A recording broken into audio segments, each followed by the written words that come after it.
Bismillahirrahmanirrahim. Assalamualaikum warahmatullahi wabarakatuh. Alhamdulillahilladzi an khalaqa lakum min anfusikum azwajan litaskunu ilaiha wa ja'ala bainakum mawaddatan wa rahmah.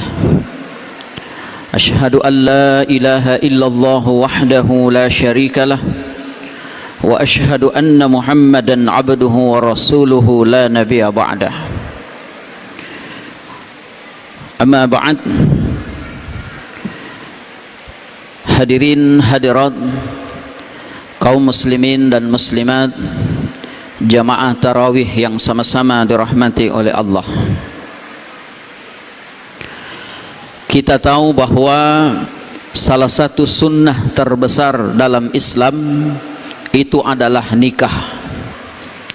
Karena Rasulullah sallallahu alaihi wasallam dalam sabdanya mengatakan, "An-nikahu sunnati, faman raghiba an sunnati falaysa minni."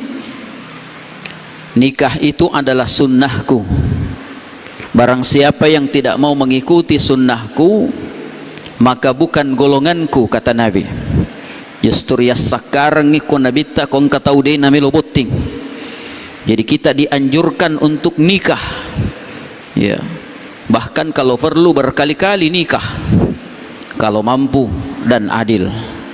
Hadirin sekalian sama-sama dirahmati oleh Allah. Sebagaimana disebutkan tadi bahwa judul ceramah kita pada malam hari ini adalah nikah siri dan nikah usia dini dalam pandangan Islam. Karena masih ada kelanjutannya sebentar subuh, maka saya akan bagi dua. Khusus malam ini kita akan bahas khusus nikah siri saja. Ya, tentu kita tahu apa itu nikah siri. Dari bahasa Arab sir, tersembunyi, diam-diam. Mudah-mudahan tidak ada di antara kita yang pernah melakukannya. Apakah nikah siri itu sah dalam pandangan agama? Kalau dalam pandangan agama, selama pernikahan itu memenuhi syarat, ada calon suami, ada calon istri, ada wali, dan ada dua orang saksi serta ijab qabul, itu sudah sah sesuai dengan syarat. Ya, sudah sesuai dengan agama.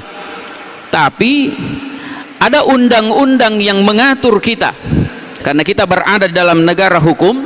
Di dalam Undang-Undang Nomor 1 Tahun 1974 Pasal 2 itu mengatakan bahwa jika perkawinan hanya dilakukan secara agama dalam kurung nikah siri dan tidak dicatatkan di kantor urusan agama, maka hubungan suami istri tersebut tidak diakui secara hukum oleh negara meskipun sah menurut agama.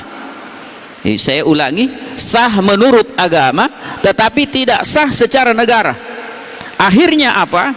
Tidak berhak mendapatkan buku nikah. Nah, inilah yang akan menjadi problem nanti. Karena buku nikah itu, ya, di samping sebagai SIM, apa itu SIM? Surat izin mengemudi. Kalau buku nikah itu surat izin menaiki. Ya, wallahu a'lam, terserah kita mau artikan naiki apa. Olehnya itu hadirin sekalian yang sama-sama dirahmati oleh Allah. Jadi pernikahan itu, ya, memang dianjurkan oleh Nabi Sallallahu Alaihi Wasallam agar tidak dirahasiakan, tidak disembunyikan. Kenapa mesti disembunyikan? Jadi kalau disembunyikan itu berarti ada apanya. Ya, karena kan biasanya ada udang di balik batu. Nanti ada udang itu kalau mau tersembunyi. Jadi mungkin ada apanya sehingga dia disembunyikan. Nah, ini yang akan jadi problem hadirin sekalian. Nah, Nabi Shallallahu Alaihi Wasallam itu justru menganjurkan alinun nikah, umumkan pernikahan itu. Bahkan di hadis lain disebutkan alinun nikah waj'aluhu fil masajid. Umumkanlah pernikahan itu, adakanlah di masjid, pukullah rebana, dan seterusnya. Makanya hadirin sekalian, ketika kita merujuk dari hal ini, maka sesungguhnya walaupun nikah siri itu sah kalau memang walinya adalah wali yang sesuai nasab, ya, karena ini juga menjadi problem. Katanya dinikahkan oleh wali, tetapi walinya tidak sesuai dengan nasabnya, ini juga tidak sah. Jadi apalagi kalau walinya yang hanya, maaf saya tidak sebut kampung, yang ada di Ambo Ale, ya, ada di apa lagi nih dekat kampungnya Pak Imam Besar. Ya, itu banyak melakukan seperti itu. Ya, dia sendiri yang jadi wali, tidak ada hubungan nasab dengan calon mempelai perempuan, berarti itu tidak sah secara syara. Sudah tidak sah secara syara, juga tidak sah secara negara.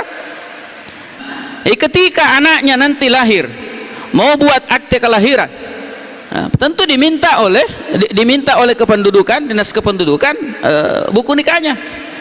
Nah, cuma ada solusinya katanya, ya, karena saya lihat di kartu keluarga itu, ya, ketika kita periksa biasa berkasnya, di kartu keluarga ada di situ status perkawinan, nikah tidak tercatat. Jadi dibolehkan oleh dinas kependudukan. Akhirnya juga KTP-nya tertulis di situ status kawin, tapi cuma di KTP tidak tertulis kawin tidak tercatat, dan akan menjadi problem nanti setelah dia cerai, karena tidak bisa mendapatkan akte cerai kalau tidak ada buku nikah.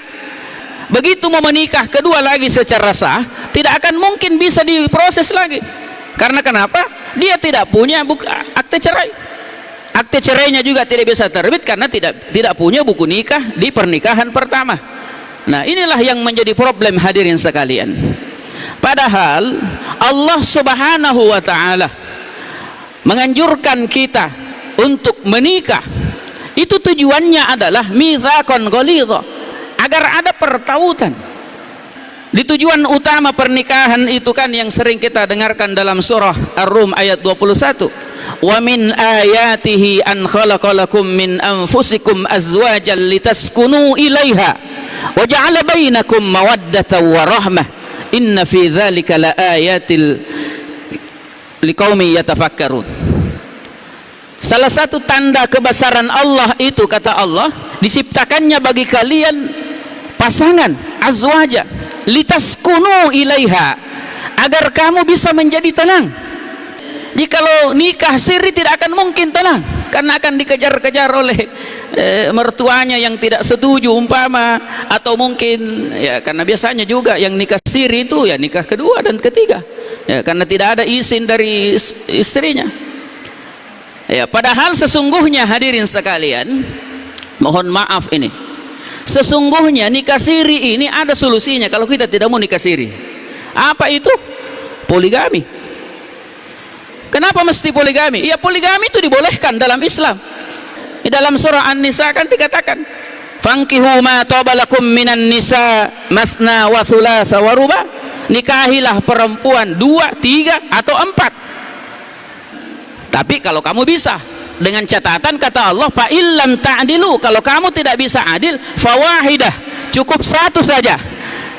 Cuma biasa ada yang bilang tidak mungkin bisa kita tahu apakah adil atau tidak kalau cuma 1, tidak ada timbangannya. Nah, ini cuma kelakar Bapak Ibu sekalian. Nah, hadirin sekalian yang sama-sama dirahmati oleh Allah. Nah, cuma yang jadi problem saat ini yang terjadi, ya, saya kebetulan baru-baru saja mengambil data penelitian di kantor pengadilan agama tahun lalu. Ya, itu saya dapatkan data perceraian di tahun 2024 itu ada 831 kasus. Meningkat di tahun 2025 825. Di Pindrang ini. Berarti 2025 itu Pak ada 825 janda di Pindrang. Tentu 825 juga duda. Nah, kemudian yang menarik sesungguhnya hadirin sekalian, dari sekian banyak kasus yang ditangani pengadilan agama, ada solusi yang diberikan oleh pengadilan agama bagi orang yang sudah menikah siri, untuk mendapatkan buku nikah secara sah. Itu dibolehkan nikah dalam sidang isbat, namanya sidang isbat. Tapi lagi-lagi ini mencengangkan. Tahun 2025 Bapak Ibu sekalian, pengadilan agama hanya menangani kasus isbat itu hanya 5 kasus.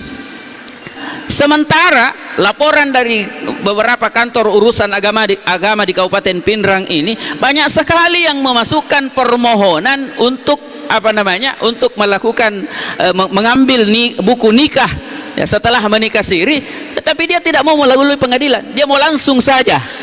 Nah, ini yang menjadi problem hadirin sekalian, dan ini akan menjadi PR bagi kita semua, bagaimana supaya kita bisa meminimalisir pernikahan siri yang terjadi ini. Karena apa? Dampaknya sangat besar, yaitu status hukum anak yang akan dilahirkan itu ketika mau sekolah tidak bisa ada akte kelahirannya, mau masuk sekolah pendidikan dan sebagainya itu tidak bisa terdaftar secara administrasi dan tidak bisa diakui oleh negara secara administrasi. Makanya hadirin sekalian, mudah-mudahan apa yang saya sampaikan ini insya Allah kita akan lanjutkan dengan persoalan nikah usia di bawah usia, insya Allah sebentar subuh. Lebih kurang mohon dimaafkan. Wallahu waliyut taufiq wal hidayah. Assalamualaikum warahmatullahi wabarakatuh.